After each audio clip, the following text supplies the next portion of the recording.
I think it would be fair to say that we are living in challenging times. This is certainly true politically, and for some there may be personal challenges as well.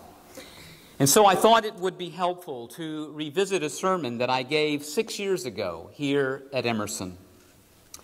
Before he was Pope Benedict, Cardinal Ratzinger said, "In order to protect the good of the faithful, certain positions of Father Anthony de Mello are declared incompatible with the Catholic faith and can cause grave harm."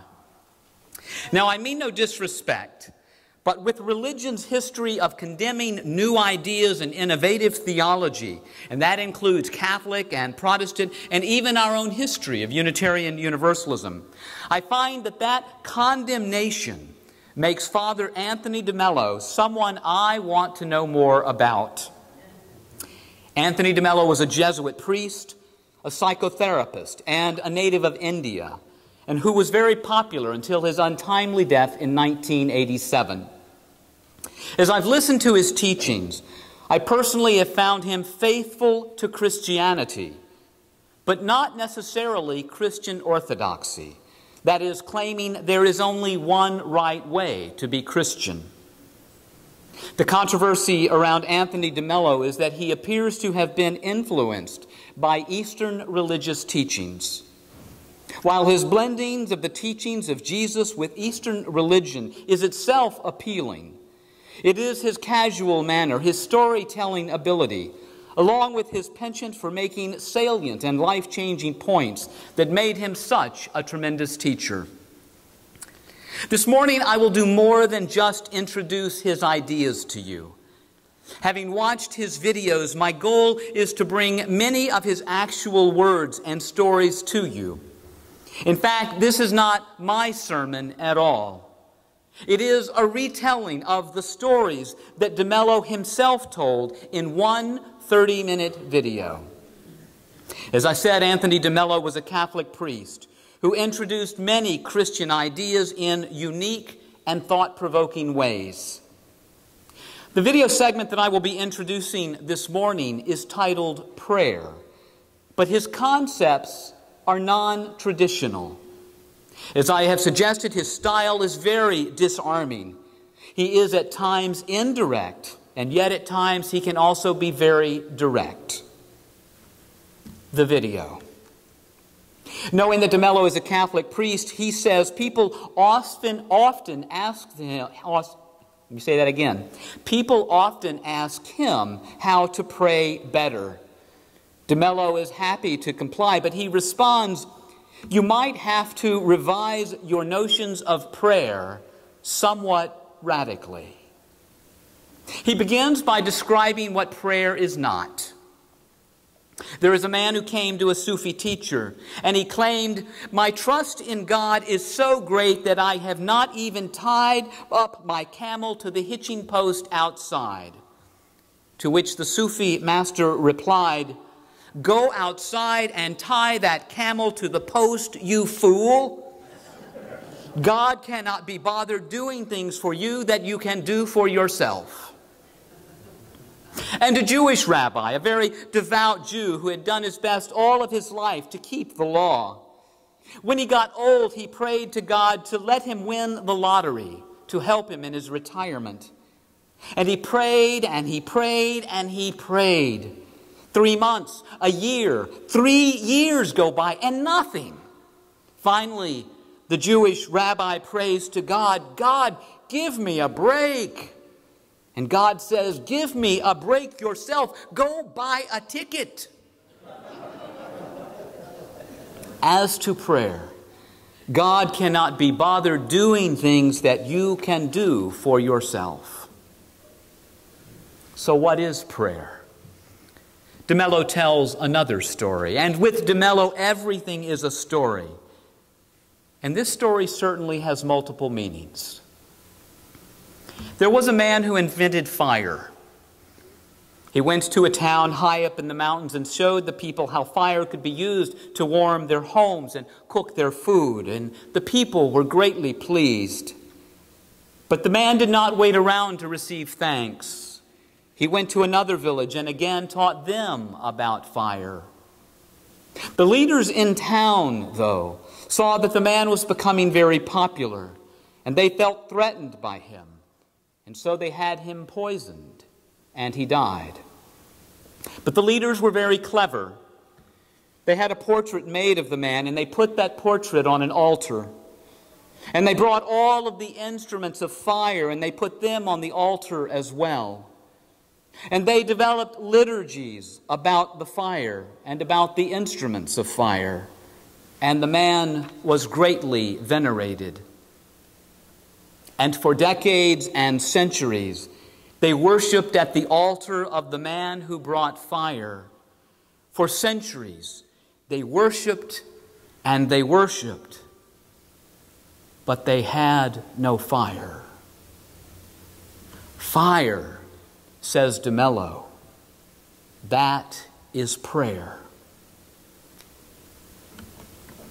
That'll become more clear in a few moments. I need to pause for a moment and let that story resonate with you. It has multiple meanings, whether it is about the worship of religious figures or about passionless religion. De Mello has something important to teach us. Too often, says de Mello, we confuse this fire with what we do. People do lots of things, but there is no fire, he says. People even do lots of good deeds. But de Mello cautions us, if there is not love in the heart, then these good deeds are worthless. When there is love in the heart, then the good deeds will shine. Meister Eckhart was a great spiritual teacher, says de Mello. He taught that it is not what you do in life that matters. It is your being that matters. That is the fire that de Mello talks about. De Mello says that when George Fox, the founder of the Quaker tradition, experienced this enlightenment, this illumination, after George Fox experienced this transformation for himself, the whole world, surprisingly, was the same. But it came forth with a new fragrance. So what is this transformation, this enlightenment that de Mello is talking about? It's not something you have to do. You don't have to do anything, he says. It's not about fixing yourself. You simply have to see things in a new way.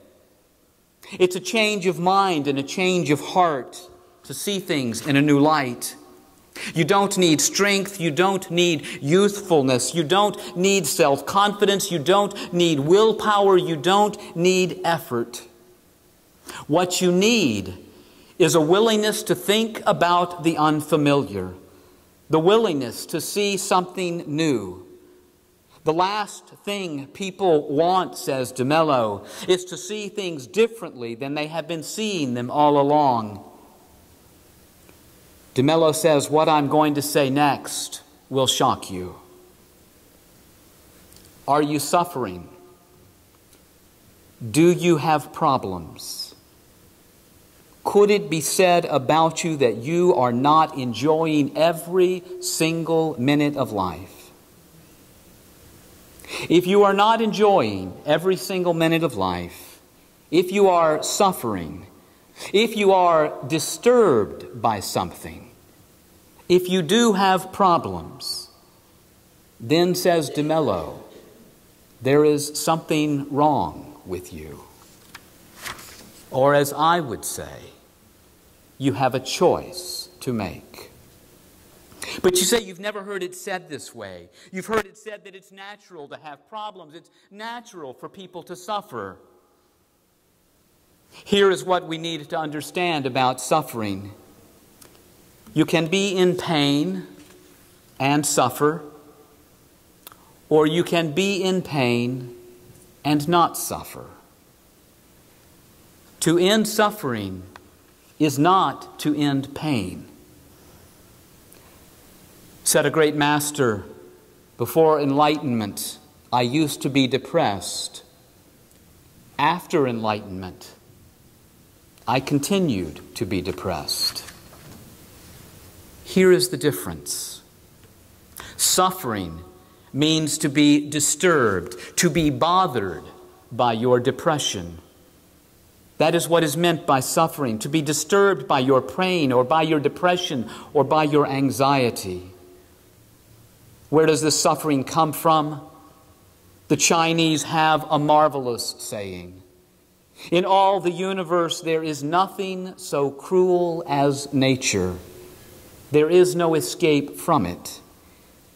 And yet, it isn't nature that does the damage, but the person's own heart. It's not life that is hard on you, but that you take it hard.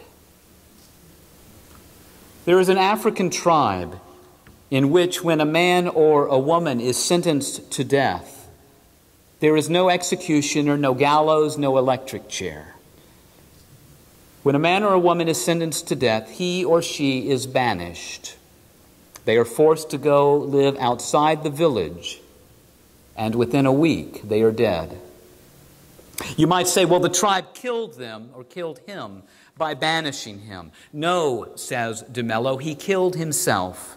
He took the banishment so hard that it killed him.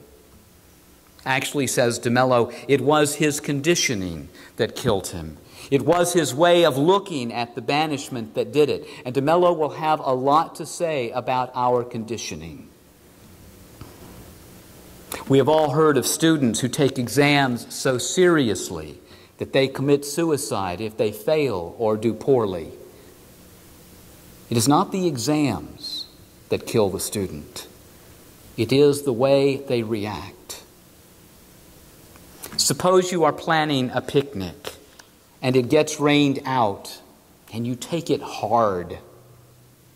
What caused that negative feeling?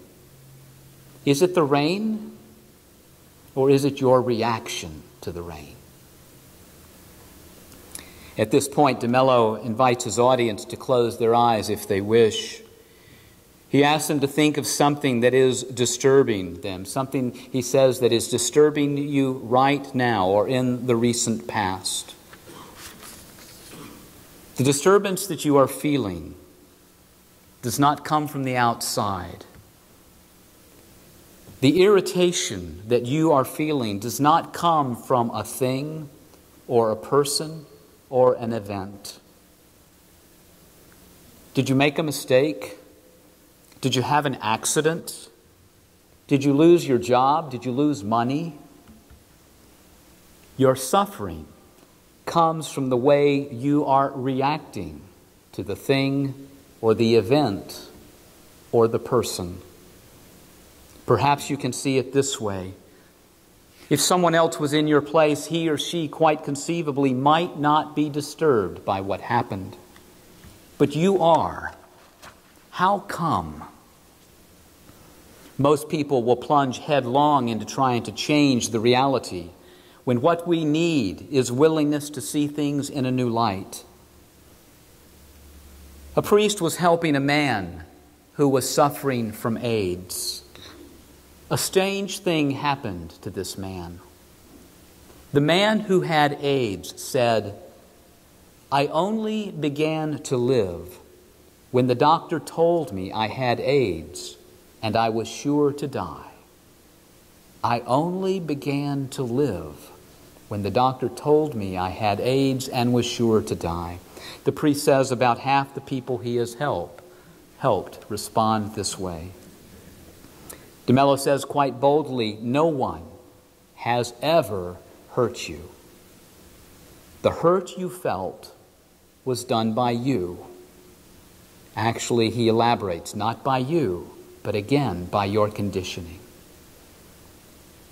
Think of any problem you have with any person. Are they unreliable, selfish, rejecting, irritating, lazy, moody? De Mello tells a story of a woman who came to the doctor, a psychiatrist, and the psychiatrist asked her, "Did you wake up grumpy this morning?" "No," she says, "he was fast asleep, so I thought I would let him be." Here is the shocking reality. If you are having a problem with this person, then there is something wrong with you. The problem is with you. There are no difficulties in dealing with people. If we could see them in a new light, in a new way, everything would change. More importantly, when you are bothered by someone, you are not seeing people as they are, but as you are. Suppose someone is a real pain in the neck. You should ask the question, how come you have the power to upset me? How come you have the power to decide if I am happy or miserable? Let me be clear, and this is Jeff talking now. There are many things happening today that are of great concern in our nation. None of what I am saying means that we do not act against injustice. It does not mean we simply accept everything that comes along. We act because we see injustice, just as we would help someone who needed our help. But we do not become upset. We do not allow others or events to decide if we are happy or miserable. Suppose a new job makes you happy. Then, says DeMello, is only the fulfillment of a desire. You will be correspondingly unhappy when you lose the thing that made you happy. How do you become happy? By dropping the illusion that something or someone will make you happy. True happiness is not caused by anything. True happiness is uncaused. When you are not disturbed, you are much more effective, you are much more perceptive, you have much more power. There is a Chinese saying, when the eye is unobstructed, the result is sight. When the ear is unobstructed, the result is hearing. When the palate is unobstructed, the result is taste. When the mind is unobstructed, the result is wisdom and happiness. The unobstructed mind, the mind that is not bothered, that is not agitated, the mind that does not suffer, that is the fire. It is a way of being, not doing. What does any of this mean for Unitarian Universalists? We say that we affirm the inherent worth and dignity of every person, no exceptions. Some may be questioning that in these challenging political times. And yet, allowing events to cause us to question or disavow the inherent worth and dignity of someone, that, I maintain, is the obstruction. The irritation we feel, the upset we feel, is not coming from another person. It is coming from within us. We can act against injustice and call others names, or we can act against injustice with equanimity and not call other people names. It is a choice. We do not need to suffer. When we see others and ourselves without irritation, without upset, without suffering, it is then that we have the fire. May it be so.